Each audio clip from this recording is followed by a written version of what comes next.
ഡൽഹിയിലെ പ്രശസ്തമായ വിനോദസഞ്ചാരങ്ങളിൽ ഒന്നായ ചെങ്കോട്ടയ്ക്ക് സമീപത്തുള്ള മെട്രോ സ്റ്റേഷന്റെ ഗേറ്റ് നമ്പർ 1 സമീപം ഓടിക്കൊണ്ടിരുന്ന കാറിൽ നിന്നാണ് സ്ഫോടനം ഉണ്ടായതെന്ന് ഡൽഹി പോലീസ് പറയുന്നു. സ്ഫോടനത്തിന് പിന്നാലെ നിരവധി വാഹനങ്ങൾക്ക് തീപിടിച്ചു.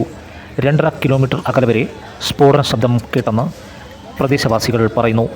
സ്ഫോടനത്തിൽ 13 പേർ മരണപ്പെട്ടു. 8ഓളം വാഹനങ്ങൾ കത്തി നശിച്ചതായാണ് വിവരം.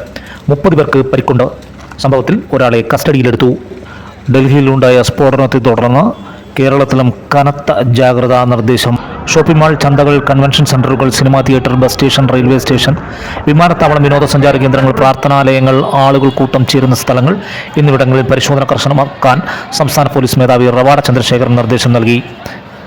കേരളത്തിലെ എല്ലാ പോലീസ് സ്റ്റേഷനുകളിലും ജാഗ്രതാ നിർദ്ദേശം നൽകിയിട്ടുണ്ട്. വിഴിഞ്ഞം അന്താരാഷ്ട്ര തുറമുഖം ഉൾപ്പെടെ തീരദേശത്തും നിരീക്ഷണം ശക്തമാക്കി. നെറ്റ് മലയാളം ന്യൂസിനു വേണ്ടി ഷാജഹാൻ, തിരുവനന്തപുരം.